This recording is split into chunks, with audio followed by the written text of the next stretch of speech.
Confront failure. Disappoint people who are around you. Question the status quo. Indulge the voice in your head that wants to make art at the expense of the comfort of the lizard brain. And go make a ruckus.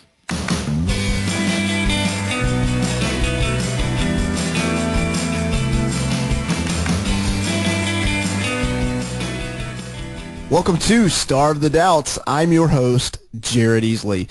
This show is for the person who is becoming a linchpin, but they are running into the resistance that everyone faces. On this podcast, I'm fortunate to interview and discuss how successful entrepreneurs have starved the doubts, moved into self-confidence, and are making their dreams, their business, and their passion a reality. You can do it too. I'm incredibly honored to share with you my guest today, Seth Godin. Getting the opportunity to interview Seth was totally a Starve the Doubts success story. Let's kick off with the interview and do a wrap-up at the end.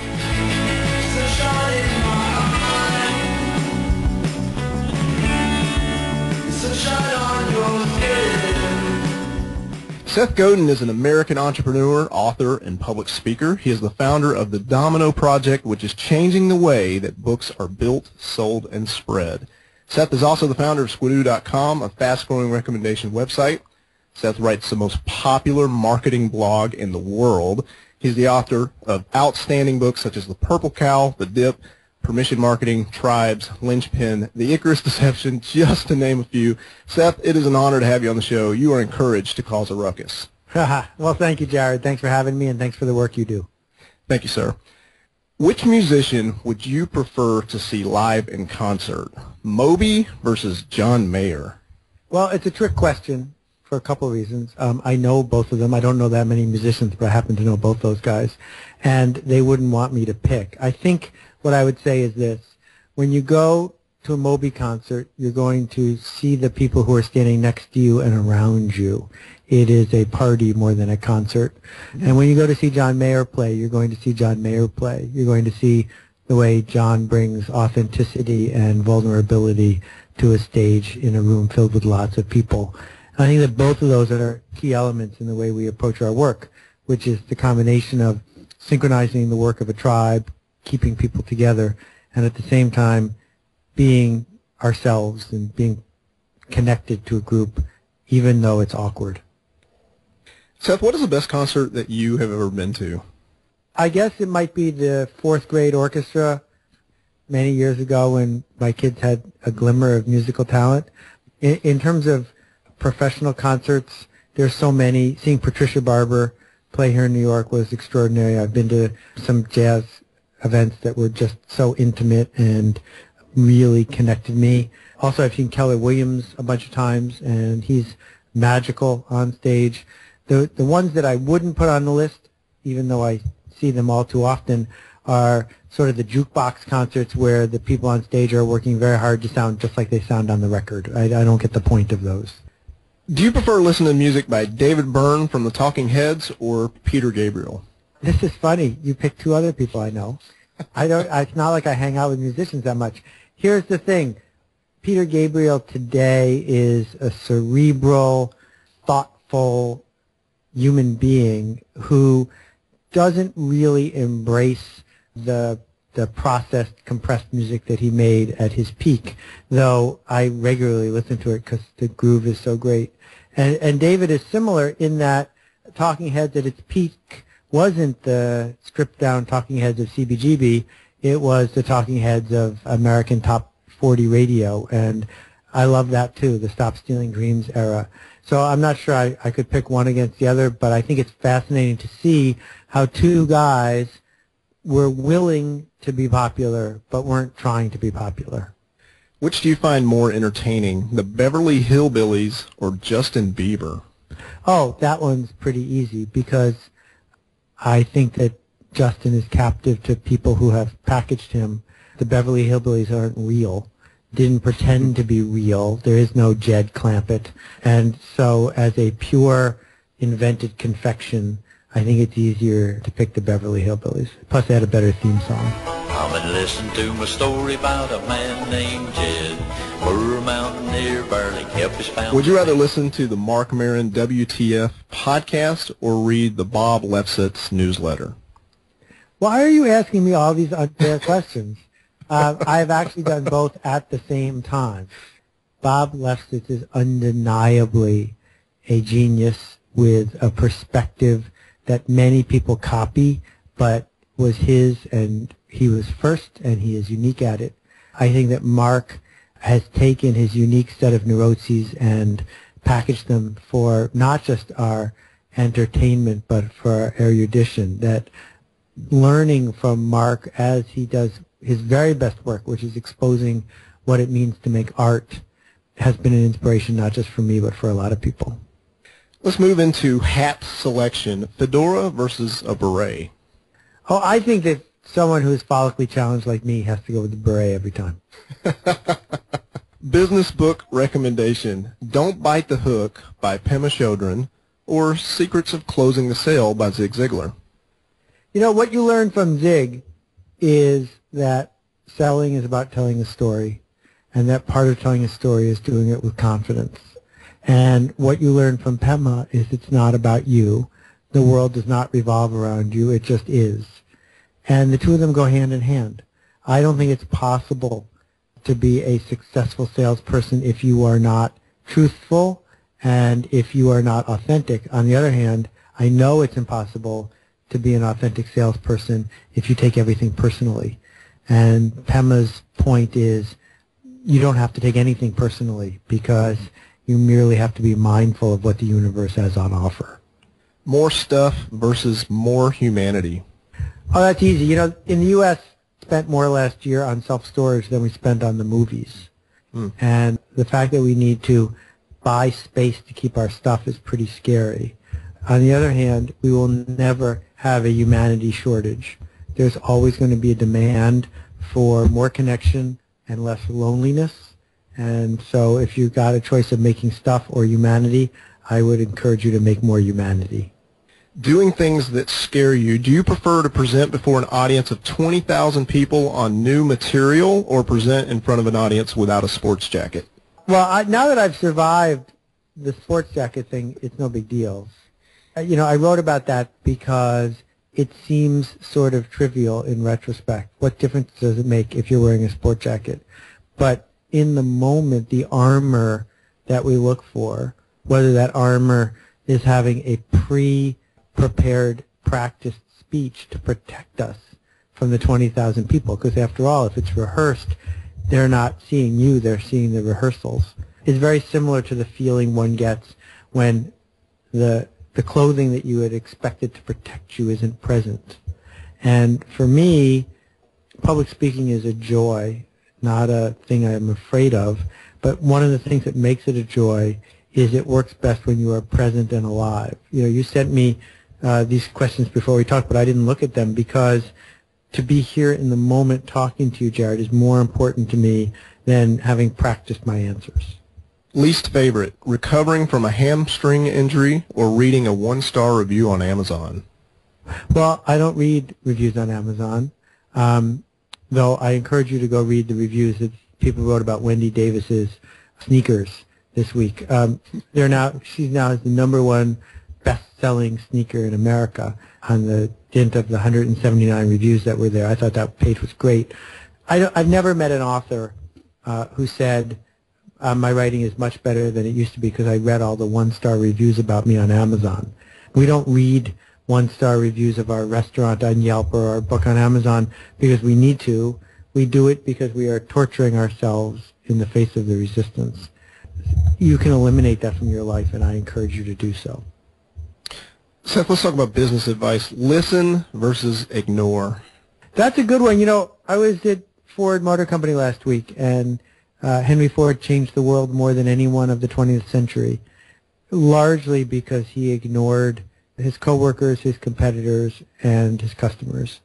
That, as Bill Ford has said, if his great-grandfather had listened to his customers, he would have made a better buggy whip. And he didn't do that. He took the role of the artist, which is to create what he imagined as opposed to merely react to what the loudest customer says.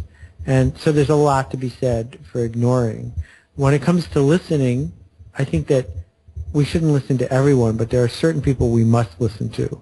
We need to figure out who we respect, who we want to honor, who is in a position of authority over what our work is for, and we need to listen carefully, not to what those people say, but to what they do.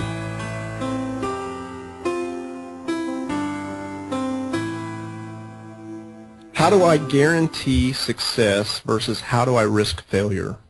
Well, you already know the answer to the guaranteed success part. The people who are looking for the 8 bullet point guaranteed, here's a picture of the check I made using black hat SEO tactics, tomorrow you can be a multimillionaire, blah, blah, blah, blah, blah. Those people keep failing over and over and over again because the shortest route is the long way around. And if you are going to do something people are going to talk about, it means you're going to do something that might not work. Because if it's obvious and it's certainly going to work, we're not going to talk about it. It's not interesting to us. So the answer to both questions is the same, which is the way we do work that matters and the way we do work that changes things is we risk utter failure. Be liked and you will never have a bad day in 9th grade. My last vicissitude. I don't know what time is it, 3 o'clock? Anybody who says that they are sure of everything that's going to happen next is almost certainly fibbing to you.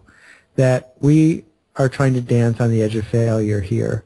And part of what it means to dance is to place your feet and place your rhythm and place your body in a place where it might not have been before.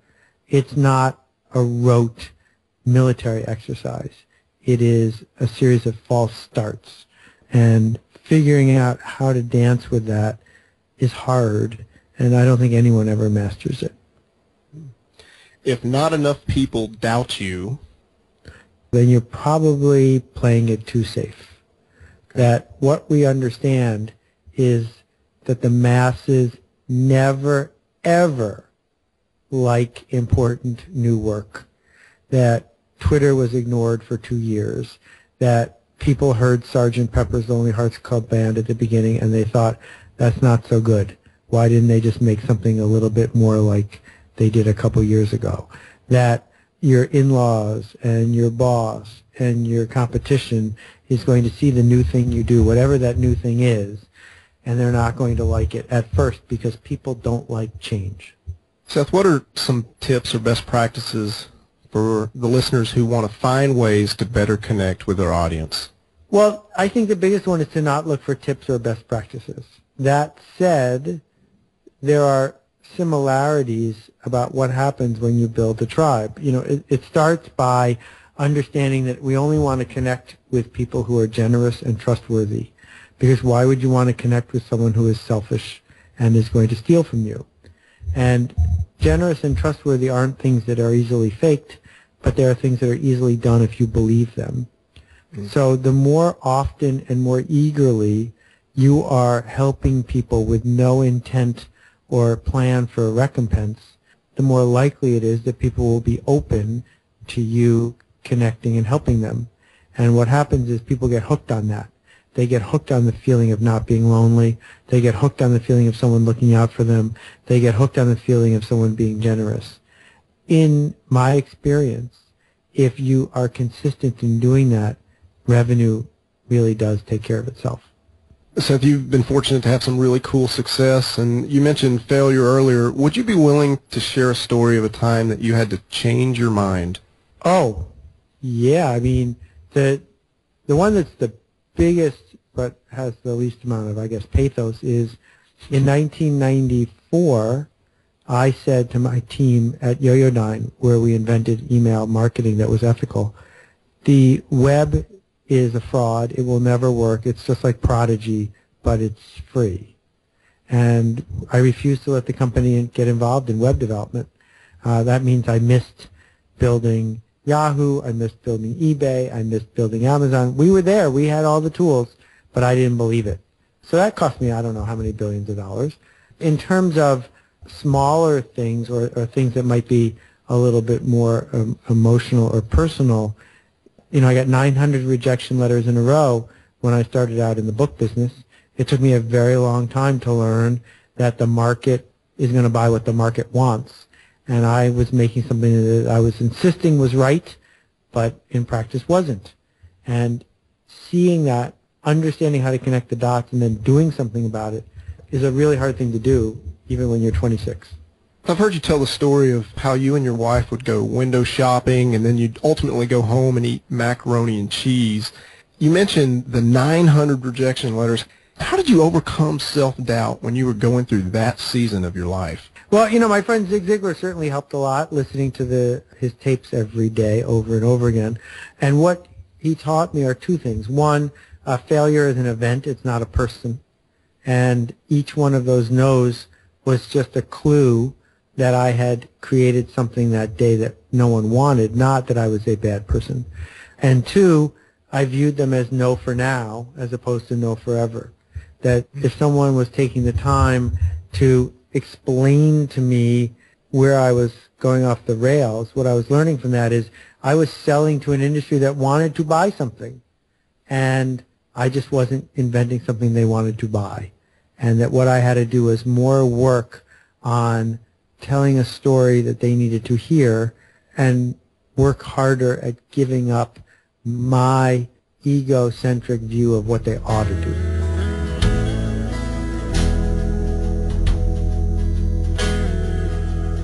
Seth, what did you learn from the release of your book, Survival is Not Enough, that prepped you for Purple Cow?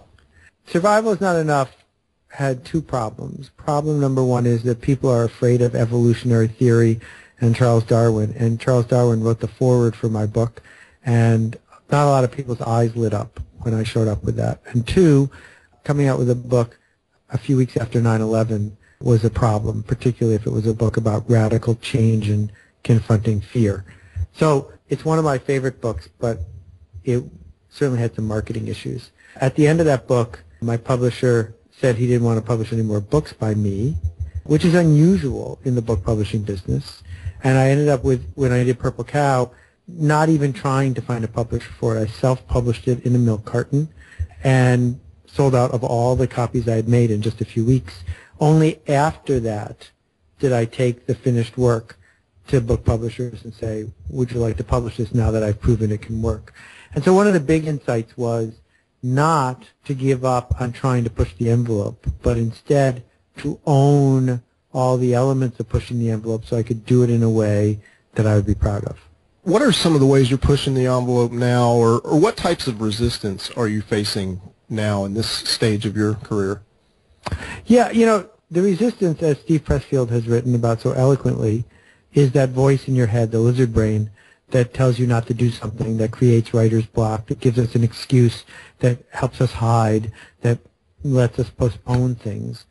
And, as you gain a bigger footprint, it's easier than ever to bring stuff to the world. If Mario Batali wants to open a tofu and peanut butter restaurant, he probably can, because there are investors who will say, well, it's Mario Batali, why not? And so what happens when you don't have the engine in the marketplace saying no, it's easier to do things that aren't scary, because you don't have to scare yourself in order to move forward. And for me, I seek out the resistance. I seek out that voice. It's the danger that I want to dance with. So what I try to do is, you may have seen I did a speech with Creative Mornings a couple weeks ago. It was all new material. And the reason for that is not because I needed new material. It's because creating new material and trying it out on a group live with a camera is really, really scary. I needed that fear, that resistance, in order to do my best work. For the person who's working a full-time job and has a family but wants to create art and fly closer to the sun and pursue their passion, what encouragement do you offer to the person in that demanding and complex situation? Well, first, let's be really clear about wants to create art. If you really want to create art, you will. I mean, Charles Ives was one of the great composers of the 20th century, and he did very edgy, important work, and he did it all the while supporting his family with a full-time job in the insurance industry. We're not talking about reinventing classical music here. We're talking about writing a blog, or we're talking about helping a local nonprofit do scary work, or we're talking about making a 3-minute video on Sunday mornings. We can use all the excuses that we want, But the fact is there are people making art who have bigger excuses than you. There are people who live in the underprivileged world. There are people who are struggling with physical handicaps or living in abusive relationships. There are people who don't have the resources you have who are still finding a way to make art. So I don't think that Icarus is demanding that you make big art. They're demanding that you change the whole world. I think that the challenge is to make a little art often. The challenge is to say, I'm going to watch one less hour of television and do one more hour of generous connecting. It's not that you need to do a lot of it. It's just that you need to do it. Because once you get hooked on it and you're not hiding, I think you will find a way to do more of it. Who is doing something that interests you? Well, for example, you are. I think that ceding the curation of what is interesting to people in the media is a giant mistake. That we don't need filters now that we have more than 3 channels. We don't need Time magazine to try to sell magazines by announcing that 100 people are more influential than anyone else. I am not a good compass or seeing eye dog for people who need to know what's important or interesting. I think we see it all around us. We see it in people who are doing generous work with no obvious upside. We see it in people who are doing work that others don't like or admire just because the voice in their head says that they should. It's all around you. It's everywhere you look. The magic of the web is that everything is linked to everything else. So once you find one thing that interests you, you're a click away from another thing that interests you. What we have to do is challenge ourselves to connect those dots and to figure out where the next dot is and go make that thing. I really appreciate you being on the show. What is the best place for the listeners to stay connected with everything that you're doing? I just passed my 5,000th blog post. And congratulations. Thank you. It is sort of the center of my content universe. So if you type Seth into Google, you'll find my blog, and feel free to subscribe to it. It's free. If it's not for you, that would be fine with me too, and you should delete it. But I often find that after people read a bunch, they sort of look forward to the next one, which means I'm onto something. Do you have any final thoughts? You said something right when we started talking about making a ruckus. And it's fun to use that expression. I use it all the time. But it's worth thinking about what that means, right? It means confront failure. It means disappoint people who are around you. It means question the status quo. It means indulge the voice in your head that wants to make art at the expense of the comfort of the lizard brain. And, yeah, that's my final words. Go make a ruckus. Thank you so much. I am grateful for your time. Just completely honored to have you on. Thank you. It's a pleasure. Be well, Jared. Thank you.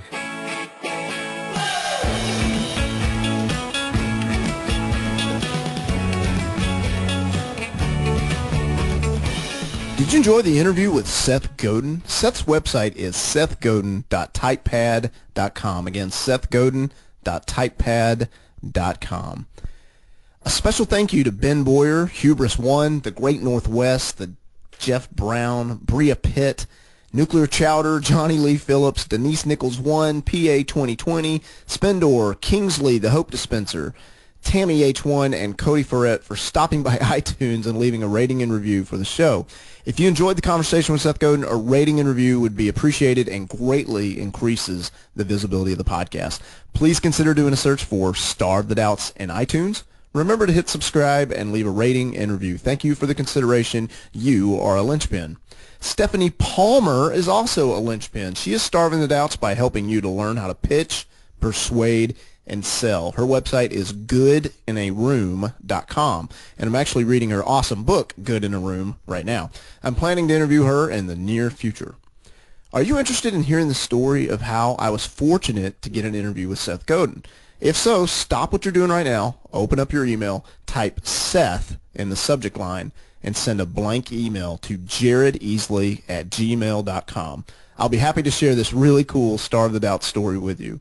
In the meantime, always treat others the way that they want to be treated, always do your best, and remember to starve the doubts.